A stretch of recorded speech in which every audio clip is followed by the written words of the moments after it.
안녕하세요. 신현기입니다. 9월 28일자 4개 신문 일면 비교를 해보겠습니다. 제가 이제 이 번외 강의를 하는 이유는 우리가 이제 본 수업 때 이제 미디어라든지 혹은 이제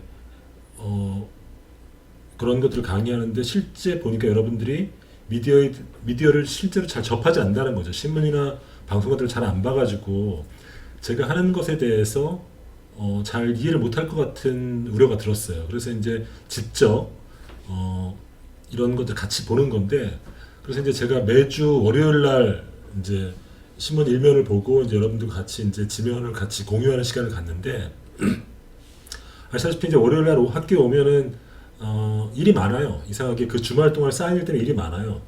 그래서 이 수업을 하는 게 굉장히 조금 어떨 때는 이렇게 시간이 쫓기는 경우가 있어요. 그래서 아씨 내가 왜 이걸 한다고 시작했을까 이런 후회가 들기도 하지만은 어쨌든 이걸 하면서 여러분들과 조금 시사 문제도 좀 공유하고 또 우리가 실제로 어떻게 미디어들이 자신의 어떤 정보를 전달하고 자신의 어떤 의견을 전달하는지 이런 걸 볼 수 있는 기회라서 어쨌든 계속 하고 있습니다. 여러분들도 근데 이제 제가 아쉬운 건 여러분들이 뭐 좋다 나쁘다 뭐 어땠다 저땠다 이런 얘기를 해주면은 제가 조금 흥이 날 텐데 무반응에 무반응. 그러니까 노 댓글인 거죠. 그래서 저는 계속 할 테니까 여러분들도 그렇다 안 그렇다 이런 얘기를 좀 해주면 좋겠고, 이 오프라인에서 하면은 제가 이제 여러분한테 말을 시키죠. 질문을 하는데 여기서는 뭐 그럴 수가 없으니까 여러분이 이제 잘 듣고 있는지 뭐 어떤 느낌을 받는지 이런 걸 알 도리는 없어요. 어쨌든 여러분들이 항상 인사이트를 받기를 제가 희망하면서 오늘자 일면을 해보겠습니다. 오늘자 일면은 4개 신문이 다 똑같아요. 무슨 말인가 하면은 최근에 이제 우리 공무원 한 명이 이제 북한으로 월북인지 정확하지는 않지만 이제 갔다가 이제 사살돼서 죽은 일이 있지 않습니까? 그것과 관련돼서 이제 그 대치 국면이에요. 근데 거기에 대해서 신문들마다 약간 뉘앙스가 다른데 가장 두드러지는 게 조선일보예요. 조선일보는 팩트만 얘기하면 어떻게 일요일 날 대통령이 처음으로 남북 공동조사 얘기를 했어요. 근데 다른 신문들은 이렇게 대통령 주재 회의를 했고 북한의 신속한 사과를 긍정적으로 평가한다. 이걸 드라이하게 전달했는데, 그리고 이제 거기에 대해서 야당은 우리 국민 피눈물을 외면했다. 그러니까 입장이 다른 거죠. 대통령은 이제 대통령의 입장이 이런 것 같아요. 굉장히 우려할 만한 안 좋은 일이 벌어졌지만 어쨌든 이걸 통해서 조금 북한과의 공동 진상조사도 하고 또 북한과의 어떤 닫힌 대화의 물꼬도 트겠다 이런 의도가 있는 것 같아요. 근데 거기에 대해서 조선일보는 굉장히 일종의 이제 야당 편을 세게 드는 거죠. 야당의 의견. 즉 이거를 이제 문재인 정부에 대한 비판의 어떤 소재로 삼고 있는 거죠. 국민 죽인 책임은 안 묻고 북한을 긍정 평가했다. 이런 거죠. 그러니까 이 사안을 갖고 대통령이 국민의 생명을 지키지 않는다. 이 부분을 부각시키는 거죠. 그리고 이제 조선일보는 그런 걸 통해서 이 소재를 어떤 현 정부에 대한 비판의 어떤 소재로 삼고 있는 거죠. 그죠? 그리고 또 하나는 북한에 대한 비판입니다. 북한. 이 기사는 이제 북한에 대한 비판이죠. 사과 이틀 만에 돌변한 북, 영해 침범 말라 엄중 경고. 이건 뭐냐면은 그 해수부 공무원이 이제 북한군에 의해서 사살된 것으로 된 지역이 우리 측의 관점에서는 NLL 아래인데 북한에서 보면은 북한의 영해 위라고 보는 거죠. 그러니까 이제 우리가 알다시피 이제 서해 쪽에는 NLL과 북한이 설정한 북쪽의 영해가 서로 엇갈리거든요. 그러니까 NLL이 조금 더 위쪽에 있는데 북한은 어쨌든 우리 입장에서는 NLL을 넘지 않았지만은 북한은 자신의 영해를 침해했다고 주장하는 거죠. 그래서 북한에 대한 비판적인 견해를 드러내는 거죠. 우리나라 보수 진영의 아이덴티티, 정체성 중에 가장 중요한 것 중에 하나가 반북입니다. 북한에 대한 어떤 적개심 혹은 반북인데 조선일보는 그런 관점을 잘 드러내고 있는 거죠. 그리고 조선일보가 또 이번 오늘자에 중요하게 다른 기사가 뭐냐면은 10월 3일 날 있는 드라이브 스루 집회에 대한 비판입니다. 그러니까 우리가 이제 8월 15일 날 보수 집단들이 이제 집회를 해가지고 코로나19가 확산된 경험이 있지 않습니까? 그래서 10월 3일 날 그 집회 시위를 금지했죠. 금지했더니 이제 드라이브 스루를 한다고 했는데 여기에서 조선일보가 비판하고 있는 거죠. 이석기 때는 허용했는데 개천절 차량 시위는 면허 취소했다 이런 거죠. 그러면서 이제 이른바 헌법적인 권리, 그러니까 집회결사의 자유를 이렇게 주장하면서 정부를 비판하고 있는데 저는 이 문제는 조금 생각해봐야 될 것 같아요. 그러니까 우리 언론이 굉장히 주창 저널리즘 혹은 정파적인 이해를 강렬하게 대변한다는 비판이 많습니다. 그리고 그걸 통해서 언론의 신뢰를 떨어뜨렸다는 거죠. 그러니까 보수 정권 때는 보수 신문이 결탁하고 진보 정부 때는 다시 각을 쓰고, 그러니까 정권이 바뀜에 따라서 같은 사안에 대해서도 서로 입장이 다른 얘기를 계속 한다는 것들이 우리나라 언론의 특징인데, 그것이 이제 언론의 공신력을 떨어뜨리는 주요한 원인 중에 하나라고 그러는데, 거기에 대해서 이제 조선일보가 이제 그런 식의 태도를 보이는 거죠. 그리고 뭐 그런 측면도 있죠. 그러니까 드라이브 스루 자체를 집회 결사를 막는 것 자체가 헌법적 가치를 위반하는 거죠. 우리는 사전 허가제도 허용하지 않고 원천적으로 그러니까 근본적으로 허용하죠. 허용하죠. 그때 말했듯이 이제 우리는 헌법 조항이니까. 근데 공공질서라든지 국가 안보 몇 가지 이제 단서 조항에서 제한할 수 있다고 돼 있죠, 우리 헌법이. 그렇다면은 전염병이 이렇게 창궐하는 상황에서 감염병 확산 우려가 있는 집회를 금지하는 것은 정당한 어떤 제한의 근거가 될 수 있지 않을까 생각하는데, 조선일보는 어쨌든 그런 정부의 조치를 반대하고 있는 거죠. 반대하고 있는 거죠. 만약에 보수 정부에서도 조선일보가 이렇게 얘기할지는, 집회 결사의 자유를 주장하고 나올지는 좀 퀘션 마크입니다. 어쨌든 이런, 그러니까 조선일보는 전 지면에 걸쳐서 이 현 정부, 문재인 정부에 대한 비판 기사를 전면에 내세우고 있죠. 중앙일보는 계속 느끼셨겠지만은 보수 신문으로 분류되는데 일정하게 굉장히 조금 중립적이고 약간 무미건조한 스탠스를 많이 취하는 경우가 많아요. 이번에도 마찬가지입니다. 어저께 있었던 대통령 주재 회의를 세 칸으로 다루고 있고요. 그 다음에 자신의 기획을 이제 전면에 내세웠습니다. 그러니까 이건 뭐냐면 중앙일보가 창립된 지 55주년 됐다는 거예요. 55주년 돼가지고 55주년 기념 어떤 아젠다를 던지는 거죠. 아젠다 핵심은 뭐냐면은 큰 물음표 대한민국에 대해서 묻다는 거예요. 그러니까 자신의 어떤 메인스트림 언론으로서 한국 사회를 진단하고 한국 사회의 미래, 비전에 대해서 자신의 의제를 던진다는 거죠. 그러니까 우리 언론의 기능을 보면은 크게 사실을 객관적으로 전달하는 리포팅의 기능이 있죠. 또 하나는 우리 사회의 의제를, 우리 사회에 가야 될 미래, 의제를 선도하는 기능이 있습니다. 근데 중앙일보는 오늘자 그러니까 자신의 창립 55주년을 기념으로 어떤 한국 사회 미래와 관련된 의제를 지금 던지고 있는 거죠. 이와 관련된 첫 번째 질문은 편가르기는 죄인가라는 겁니다. 그러니까 우리 사회가 이제 이념과 혹은 가치 혹은 이해관계에 따라서 의견의 불화가 굉장히 심하고, 그리고 진영 간의 갈등이 점점 심해진다는 어떤 진단이 있지 않습니까? 특히나 제가 이제 누누이 얘기했지만은 이 SNS라든지 인터넷 미디어가 또 그런 어떤 에코 챔버 현상, 자신의 유유상종하는 현상, 자신의 입맛에 맞는 얘기만 듣고 반대 진영의 얘기를 듣지 않고, 그리고 진영과 진영 간에는 서로 격렬한 충돌이 이루어지는 이런 현상이 많아진다고 해서 우려스럽다고 얘기했는데, 중앙일보는 이제 그 질문에 대해서 던지는 거죠. 그래서 오늘은 편가르기는 죄인가, 즉 우리 사회의 어떤 극심해지는 진영 갈등에 대해서 얘기하고 있죠. 그리고 앞으로 이 특집을 갖고 오늘은 편가르기는 죄인가를 하고, 다음번에는 집에 대한 부동산에 대한 문제 제기를 한다고 하고, 그 다음 세 번째는 미래 쓸 돈 가불해도 되나, 이거는 이제 국가 채무에 관한 얘기겠죠. 그 다음에 한국 기업은 좋은 일자리를 만들 수 있는가, 즉 고용 없는 성장 혹은 한국 경제 구조 조정, 이런 것들에 대해서 문제 제기를 한다는 거죠. 그리고 미중 사이의 주택이 가능한가, 즉 미국과 중국이 향후에 이제 한국의 어떤 지정학적인 어떤 선택을 강요하는 주요한 주 강대국인데 이 사이에서 한국은 어떻게 해야 되는가 뭐 이런 얘기를 하겠죠.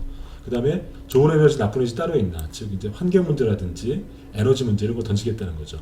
이런 게는 언론이 이렇게 그 사회의 중요한 의제를 던지는 기능, 이른바 의제 설정 기능이죠. 의제 설정 기능.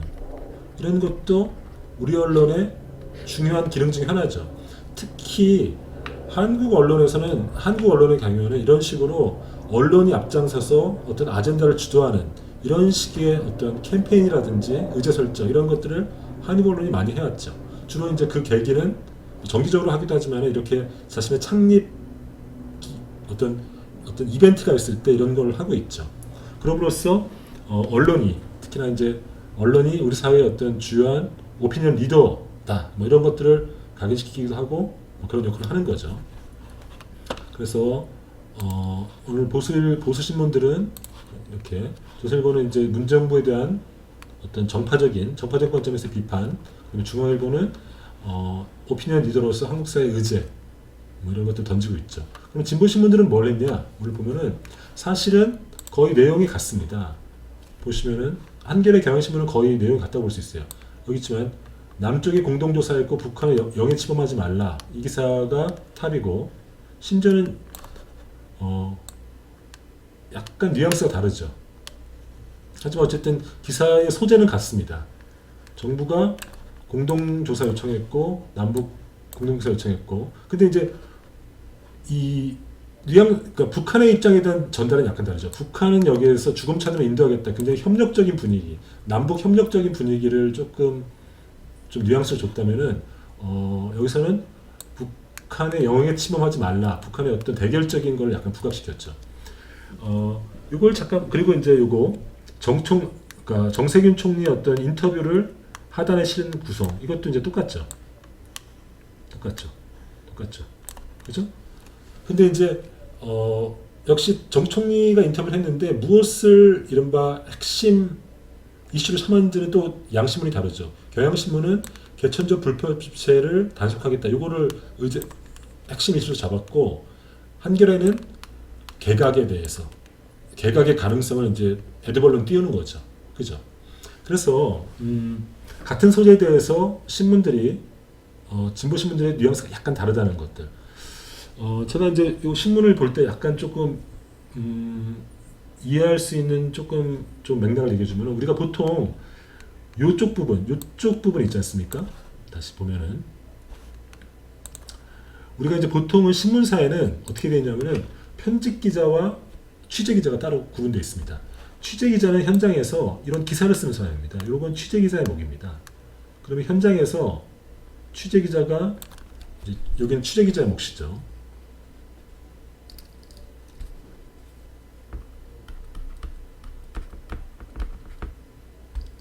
취재 기자가 이제 현장에서 이런 기사를 송고를 합니다. 그러면은 신문사에서 이 기사를 받아가지고 이런 제목을 다는 거죠. 이렇게. 그러니까 사람들이 바쁜 사람들이 이게 신문을 일일이 볼 수가 없으니까 제목만 보고도 오늘자 핵심 내용이 뭔지를 알 수 있게 이렇게 제목을 다는 겁니다. 이 역할을 하는 게 바로 편집 기자 역할입니다. 편집 기자 역할입니다.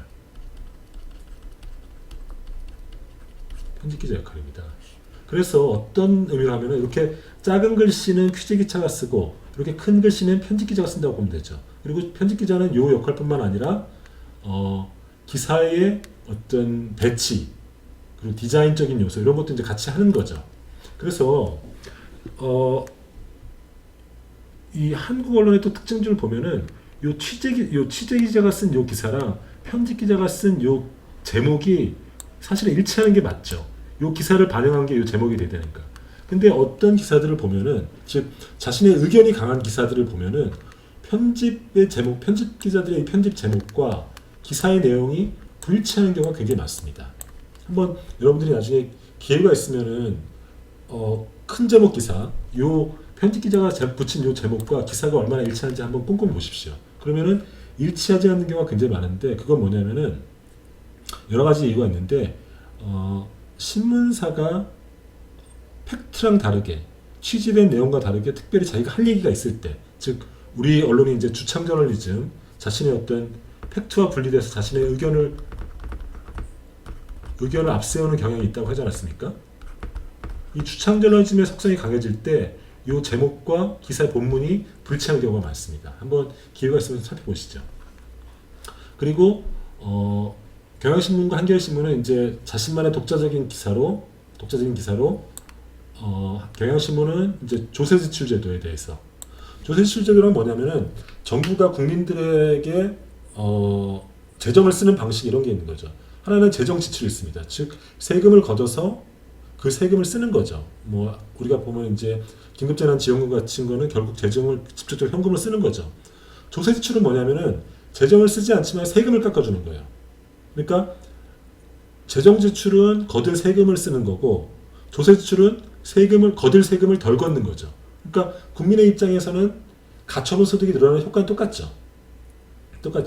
근데 이제 그런 것들을 이제 이렇게 세금을 깎아주는 걸 조세 지출 제도라고 하는데 그래서 주로 이제 어떤 뭐랄까 이 조세 저항이 크기 때문에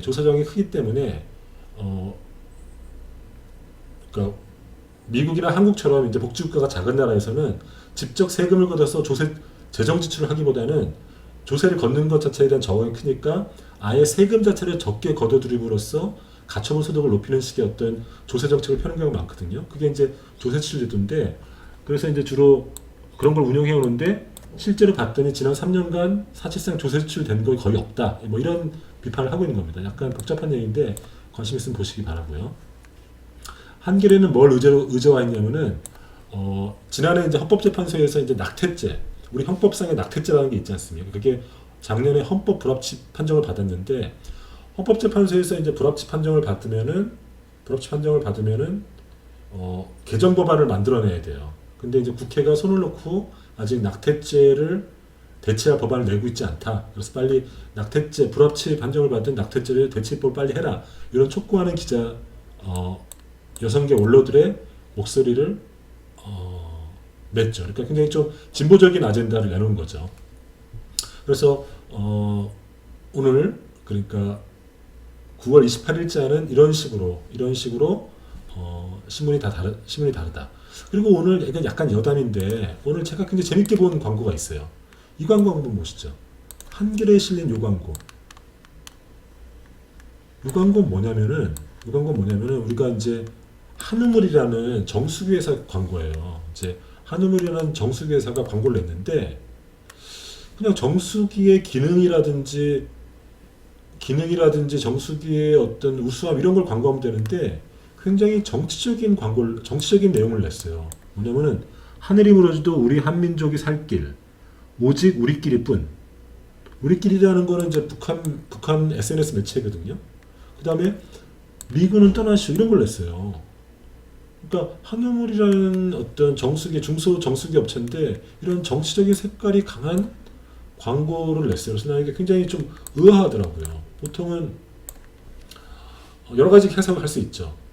일단 한우물 사장이 굉장히 뭐랄까 좌파적인 혹은 진보적인 혹은 이제 남북 협력적인 정치적인 입장을 가질 수도 있고 그래서 그런 쪽에 성향이 많은 한겨레에다가 그런 독자들의 취향, 정치적인 성향에 맞춘 광고를 낸 거로 볼 수도 있고 그러니까 이런 거죠. 우리는 정수기 제품뿐만 아니라 우리는 이렇게 남북 화해적인 입장을 갖고 있으니까 그런 독자분들은 우리는 같은 정파니까 좀 많이 이용해달라 이런 걸 수도 있고 뭐 하여튼 좀 이상했어요. 저는 왜 정수기 업체가 이런 정치적인 색깔을 내는 광고를 냈는지 자기 제품 선전하면서 이런 게 좀 오늘 재밌게 보는 겁니다. 이상으로 9월 28일자 신문 일면 비교를 마치겠습니다. 그리고 이번 주에는 추석이 있죠. 추석이 있는데 코로나19로 굉장히 조금 여태까지 경험해보지 못하는 추석을 하게 될 가능성이 많은데 가족들과 그리고 친지들과 즐거운 시간 보내시기 바랍니다. 그러면 이것으로써 일면 비교를 마치도록 하겠습니다. 수고하셨습니다.